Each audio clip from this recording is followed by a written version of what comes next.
বন্যা। বলছে বন্যা হলে যেমন দ্রুত গতিতে জলের ধারা বয়ে যায়, গৌরহরি দুটি নয়ন দিয়ে নয়নের ধারা বইছে। কেন?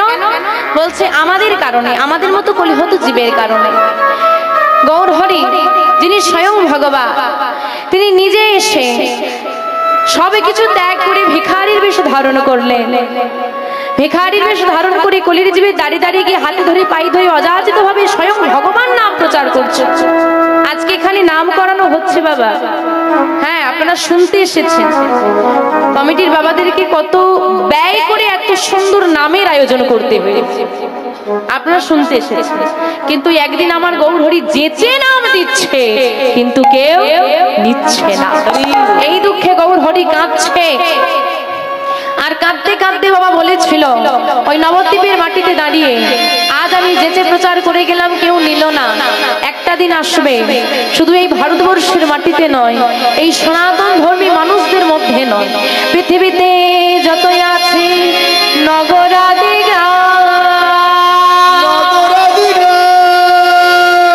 সর্বত্র প্রচার হবে এই মধুর হরিনাম।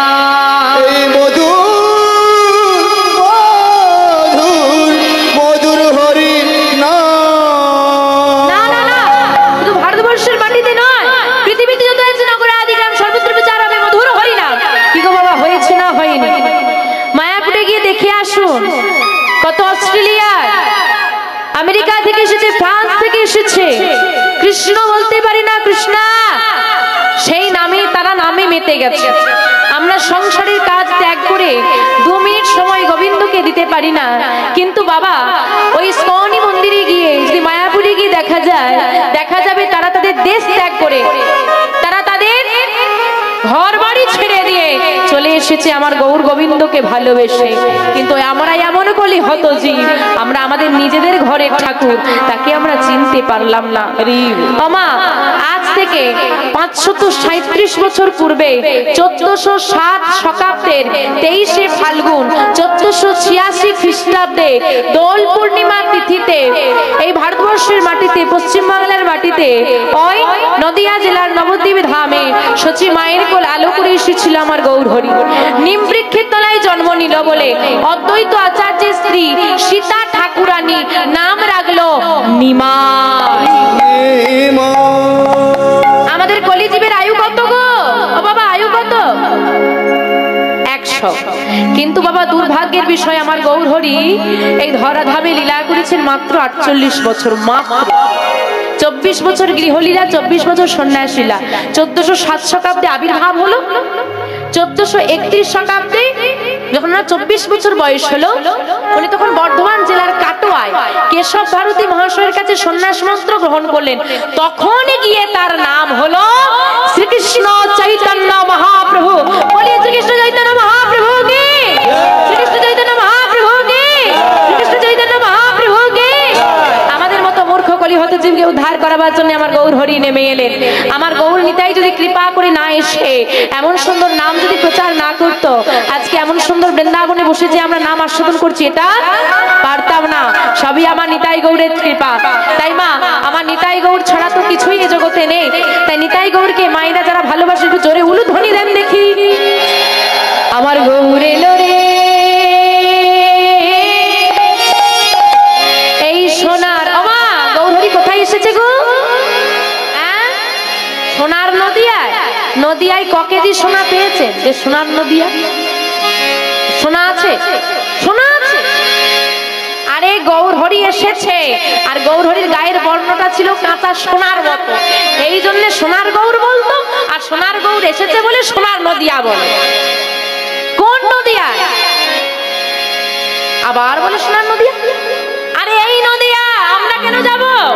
ভক্ত যেখানে ভগবান সেখানে। আমরা যদি সবাই মিলে যেতে চাই, হ্যাঁ 10টা লরিও কম পড়ে যাবে, যা লোক আছে কত খরচা হবে।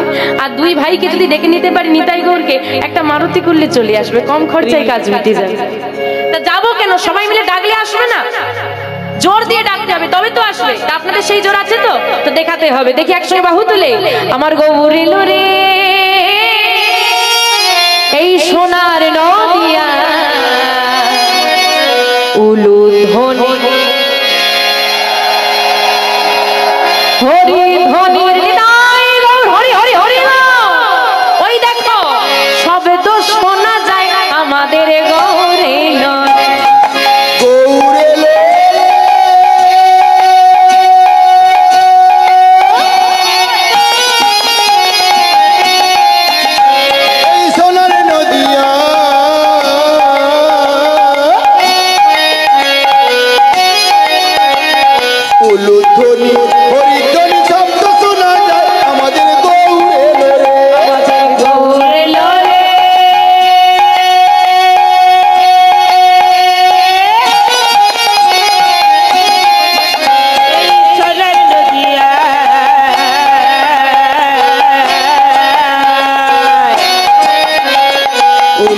ধনি হরি ধনি শব্দ শোনা যায় আমাদের গৌর এলো রে গৌর এলো রে সঙ্গে নিতাই এলো রে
আজ তো কত আনন্দের দিন, তোমাকে আমরা পেয়েছি, তুমি নাম গাইছো ও গৌর হরি। আচ্ছা আমাদের মধ্যে কেউ কি তোমাকে কিছু বলেছে যার কারণে তুমি মনে ব্যথা পেয়েছো? ও গৌর হরি, তোমার কি কোথাও আঘাত লেগেছে? বলো না। তুমি যদি এমন করে চোখের জল ফেলো আমাদের কি ভালো লাগে? বলো না কি হয়েছে তোমার, তুমি কাঁদছো কেন? যেই না গৌর হরির কাছে ভক্তরাও, ভগবান কাছে ভক্তরা স্থির থাকতে পারে, তারাও সবাই কাঁদছে। মনে হয় কেউ তোরা কিছু বলেছিস যার কারণে আমার গৌর হরি মনে ব্যথা পেয়েছে, তাই এমন করে কাঁদছে। আবার কেউ বলছে মনে হয় তোরা নামের মধ্যে এই নামের ঘরে নৃত্য করতে করতে গৌর হরি কোথাও আঘাত করে ফেলেছিস। যখন সবাই একসঙ্গে নৃত্য করে কেউ কি আর হুঁশ থাকে কোথায় গিয়ে পড়ছে, মনে হয় কোথাও আঘাত করে ফেলেছিস, সেই আঘাতের জন্য আমার গৌর হরি কাঁদছে। এই চিন্তায় ভক্তরা যখন সবাই কাঁদতে বসে গেছে, সবার চোখে জল এসে গেছে, আমরা বুঝি আঘাত করে ফেলেছি, গৌর হরি আর থাকতে পারলেন না। কারণ ভগবান সব সহ্য করতে পারি, ভক্তের নয়নের বাড়ি ভগবান সহ্য করে। তাই ভক্তদের কণ্ঠটা গৌর হরি জড়িয়ে ধরেছে, জড়িয়ে ধরে আরো জোরে জোরে কাঁদছে, চিৎকার করে কাঁদতে কাঁদতে বলছে, কি বলছে? কাঁদিয়া কহে পুনো,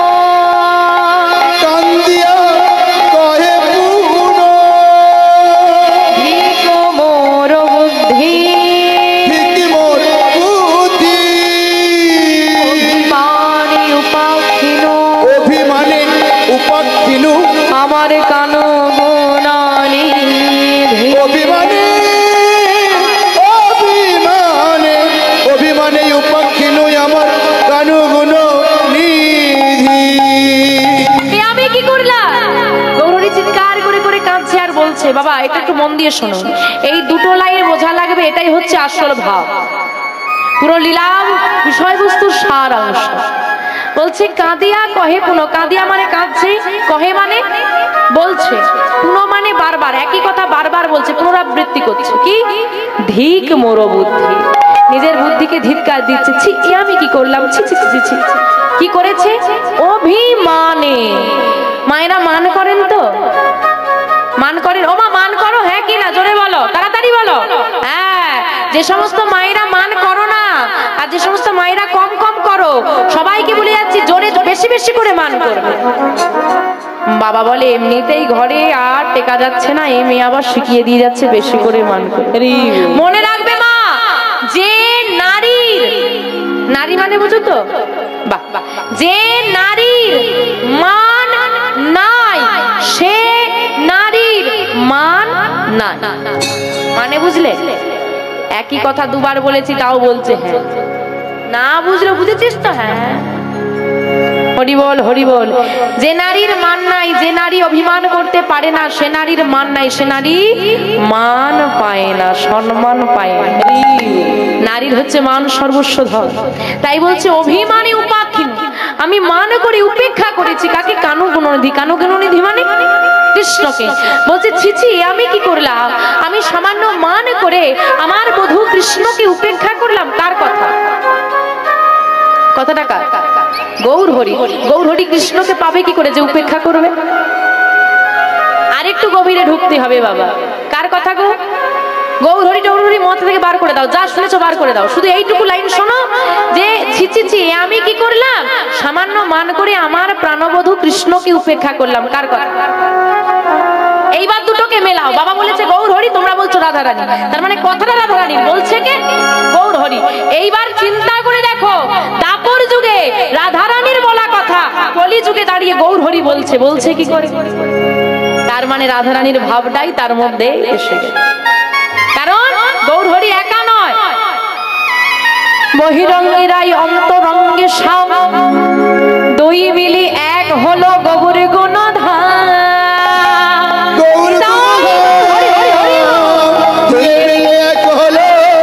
আমার গৌর গুণধাম। না না, গৌর হরি একা নয়, একা নয়, ওই রাধা কৃষ্ণ যুগল মিলিত হরি। তাই এবারে রাধাও আছে কৃষ্ণই আছে। কখনো কখনো গৌর হরির মাঝে রাধা ভাব আসতো, কখনো কখনো কৃষ্ণ ভাব আসতো। তার মানে আজকে কার ভাব এসেছে? রাধা রানীর। বাহ, সুন্দর। এই যে বাবা আমার কথাগুলো আপনারা বুঝতে পাচ্ছেন, আমি সবসময় সহজ ভাষায় বলি যাতে সবার বোধগম্য হয়। কারণ কীর্তনটা কোথাও যদি একটু বুঝতে না পারি, পরক্ষণে গিয়ে বুঝতে আবার অসুবিধে হবে। তাই আমার কথা যে আপনারা বুঝতে পারছেন, এটা দিয়ে আমি ধন্য হয়ে গেলাম। তা আজকে রাধারানীর ভাব এসেছে তো, চলুন এবার যাবো আমরা বৃন্দাবনে। পদকর্তা রাধা মোহন দাস ঠাকুর আমার গৌর লীলা অনুসারে বৃন্দাবনে লীলা বর্ণনা করছেন। বৃন্দাবনে গিয়ে আমরা আস্বাদন করব রাধারানী কেন মান করলেন। মানের কারণ তাকে এমনি এমনি তো কেউ মান করে না। কেন মান করলেন, কিভাবে কৃষ্ণকে উপেক্ষা করলো, কিভাবে কৃষ্ণ ফিরে এলো, পুনর্মিলন হলো, আমরা আস্বাদন করবো, যাবো বৃন্দাবনে। তো মায়েরা কারা কারা বৃন্দাবনে যাবে না একটু হাত তোলো। সর্বনাশ, এই জঙ্গলের পথ ধরে কি আমি একাই যাব? ওমা, কোনটা খারাপ? কান খারাপ না মন খারাপ? হ্যাঁ, আমি কিন্তু বলেছি কে কে বৃন্দাবনে যাবে না হাত তোলে। এটাই তো পরীক্ষা। মানে যে যে চিন্তা করছিল কে কে বাড়ি যাচ্ছে দেখি যেতে হবে। এই দিদি, মেয়েটার বয়স কত হবে বলতো? চোখে ব্যামো এসে গেছে, পরিষ্কার দেখতেও পাই না, সামনে বসলে ভালো। এই চিন্তা সব চলছে মনে মনে। এখন হাত তুলতে বলেছে, না তুললে বলবে কীর্তন শোনেনি, ঘুমিয়ে পড়েছে, রাতে তুলে দিলে। কি বললো দেখা দরকার নেই, তুলে দিলেই হবে। আমার কানটা ভালো রাখো, ভালো না সাজলেও চলবে, কানটা ভালো রাখতে হবে। লোককে দেখিয়ে কি হবে যদি গোবিন্দকে দেখাতে না পারলে? চলো, যারা যারা বৃন্দাবনে যাবে বড় বড় হাত তোলো, যারা যাবে তোলো। একটু উলুধ্বনি চাই। কৃষ্ণ বলে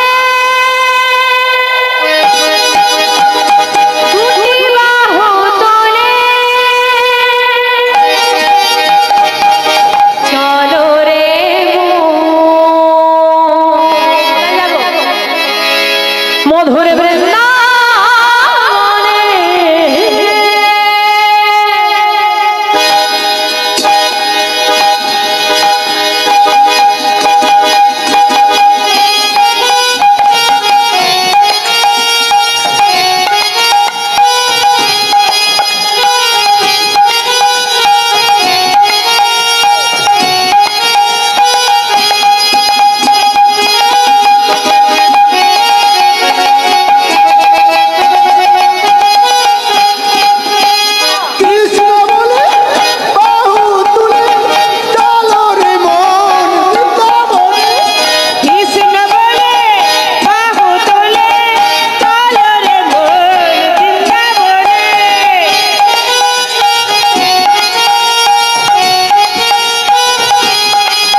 সবাই মিলে বসে আছো, আমি বলছি হাত তোলো, বলে মা আর কত হাত তুলবো? সেই 7 দিন থেকে শুনে যাচ্ছি হাত তোলো আর হাত তোলো। হাতে ব্যথা করে না নাকি? কি তাই তো? হরি বল হরি বল। মা হাত তুললে কি হয় জানো? কি হয়? আরে হাত তুললে কি হয়? হাতে ব্যথা হয়, এই তো নাকি? মা জানো হাত কেন তুলতে হয়? মামা হরিবাসরে এসে হাতটা তোলা লাগে, কিন্তু কেন? সবাই তো বলে হাত তোলো, জানা আছে না? বলবো। আত্মসমর্পণ করতে হয়। আত্মসমর্পণ করলে কি হয়? আমা যতক্ষণ না তুমি হাত তুলবে ততক্ষণ গোবিন্দ কৃপা পাওয়া যাবে না।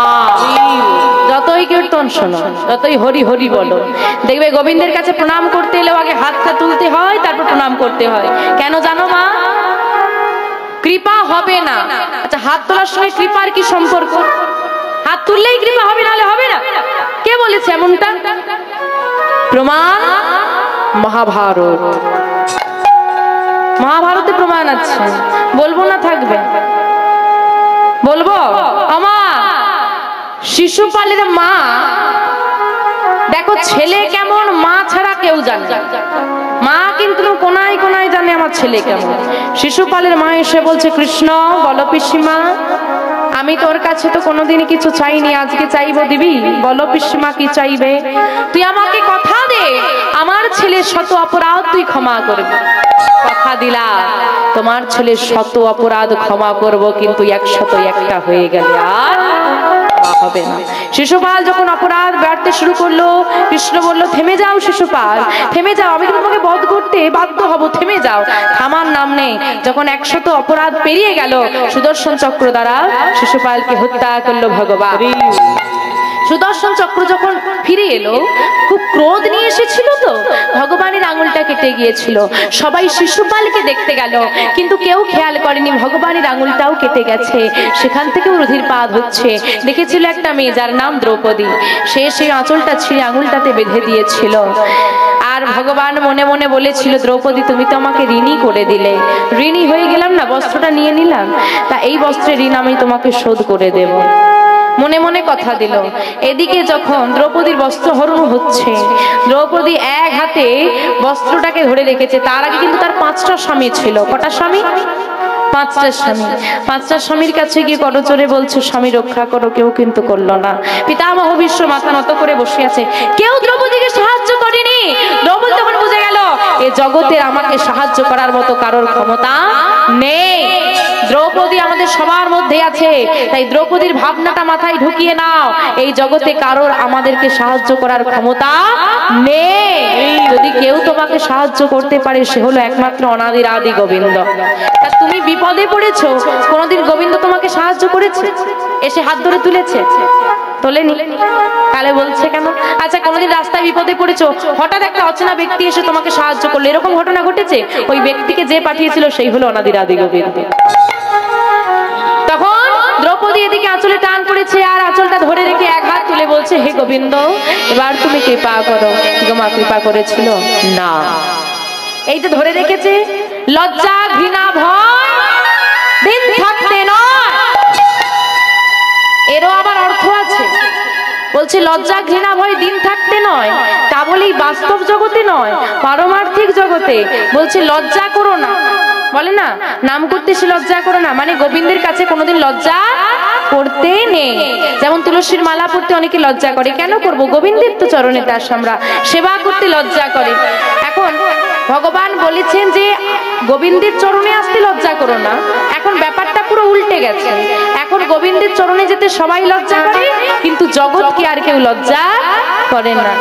প্রমাণ দেব, তুলসীর মালা পড়তে লজ্জা করে তো, কিন্তু ছেঁড়াছুড়ি জামা কাপড় পরতে লজ্জা করে না, একটু সেবা করতে লজ্জা করে, হ্যাঁ, কিন্তু এমন একটা পোশাক পরবো অঙ্গ প্রত্যঙ্গ দেখা যাচ্ছে তাতে কোনো লজ্জা নেই। এটা উল্টো হবে, জগৎকে লজ্জা করো, গোবিন্দকে লজ্জা করো না। তাই দ্রৌপদী ধরে রেখেছে, টান দিচ্ছে, আর দ্রৌপদী ধরে রাখতে পারছে না। আর এদিকে গোবিন্দ বসে বসে কাঁদছে, ভগবান বসে বসে কাঁদছে দ্বারকায়। রুক্মিণী সত্যমা বলছে, তুমি কাঁদছো কেন স্বামী, তুমি কাঁদছো কেন? আমার এক ভক্ত বিপদে পড়েছে, যাও গিয়ে উদ্ধার করো। বসে বসে কাঁদলে কি হবে নাকি? বলে উদ্ধার করব কি কি করে? সে তো আমাকে ডাকার মতো ডাকে, আমাকে যদি একবার ডাকার মতো ডাকে আমি এক্ষুনি ছুটে চলে যাব, কিন্তু সে তো আমাকে ডাকছে না, ওই যে এক হাত তুলে রেখেছে, হ্যাঁ, আত্মসমর্পণ করতে পারছে না। যখন জোর করে টেনে দিয়েছে আর ধরে রাখতে পারছে না, যেই না দুটি বাহু তুলে দিল, সঙ্গে সঙ্গে গোবিন্দ শত সহস্র বস্ত্র দিয়ে দ্রৌপদী লজ্জা নিবারণ করল। নিতাই গৌর হরি বল হরি বল। তাই গোবিন্দের কৃপা পেতে হলে দুটো বাহু তোলা লাগবে। তো যারা যারা এখানে কৃপা পেতে চান তাদের হাতগুলো উঠবে। কৃষ্ণ বলে